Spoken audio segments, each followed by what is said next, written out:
Aliou Ndiaye, secrétaire général du ministère de l'économie, du plan et de la coopération.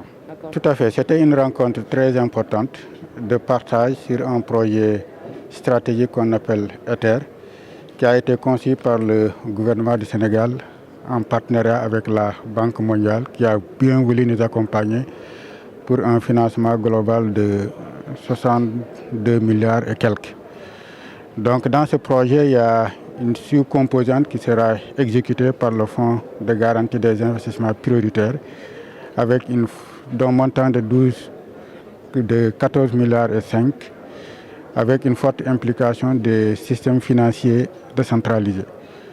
Donc ETER entre dans le cadre d'un projet global que nous appelons PASS, le programme d'accélération, compétitivité et emploi, qui est un instrument d'opérationnalisation du mécanisme d'appui au secteur informel qui a été conçu dans le cadre de la mise en œuvre du programme d'action prioritaire ajustée et accélérée pour la relance de l'économie.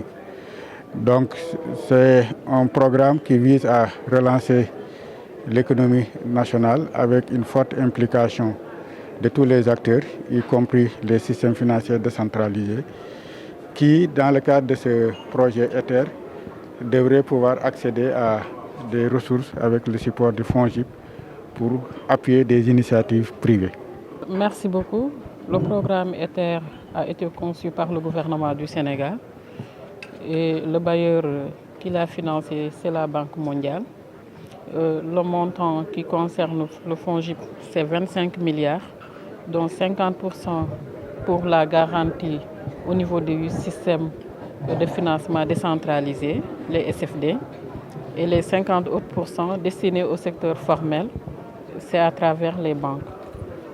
Cette rencontre aujourd'hui, c'est une rencontre de partage avec les acteurs de la microfinance pour identifier les critères d'éligibilité pour la mise en œuvre de ce programme.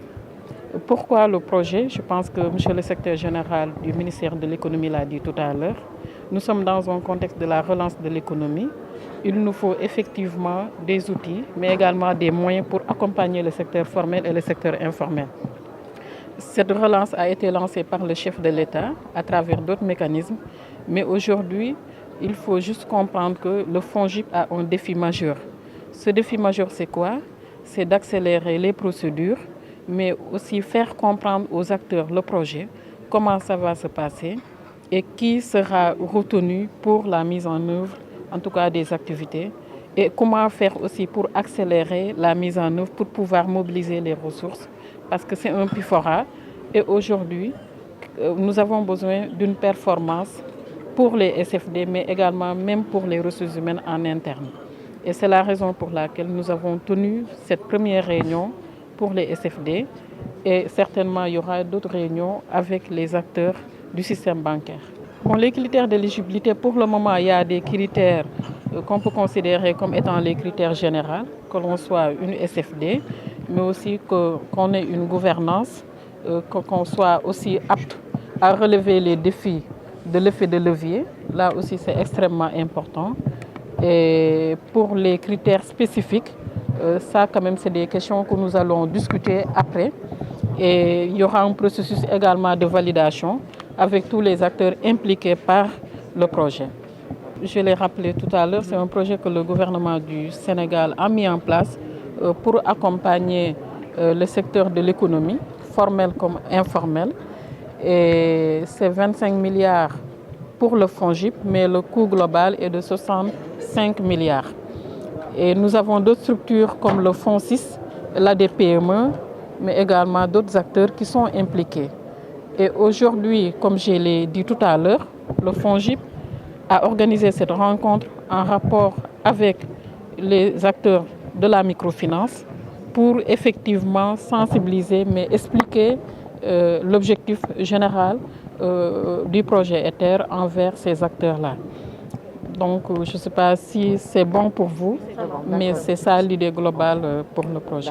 C'est un projet ambitieux et c'est un projet aussi réaliste, nécessaire parce que c'est quand même, il faut relancer l'économie qui est en train de souffrir de la pandémie du Covid. Ambitieux parce que le gouvernement sénégalais a mis des moyens considérables pour ce projet, moyens financiers. Et réaliste parce que le projet est qui rentrent en synergie l'une avec les autres, et donc le projet est bien bâti. Et surtout, il s'étale sur un certain nombre d'années, donc en fait, de ce point de vue-là, pour nous, il était réaliste. Le gouvernement a présenté ce programme à la Banque mondiale. On l'a jugé vraiment excellent et on a décidé tout naturellement de venir le financer. Et le financement a été octroyé le mois dernier. Il est passé en conseil d'administration, donc tout s'est bien passé. Et on pense que les premiers décaissements vont pouvoir avoir lieu à partir du mois de septembre de cette année. C'est un programme de financement un peu original. Comme il a été rappelé, on va financer des résultats et pas simplement des activités. Donc en fait, plus le gouvernement obtient des résultats dans la relance économique, plus la Banque mondiale finance le projet du gouvernement. Donc c'est gagnant-gagnant. Donc je suis Amadou Jean-Jacques Diop, premier vice-président de l'association professionnelle des SFD, du système financier décentralisé, c'est-à-dire les actions de microfinance du Sénégal. Alors donc c'est avec beaucoup de plaisir que l'association professionnelle des systèmes financiers décentralisés est présente aujourd'hui, pour justement accompagner un partenaire naturel qui est le FONGIP.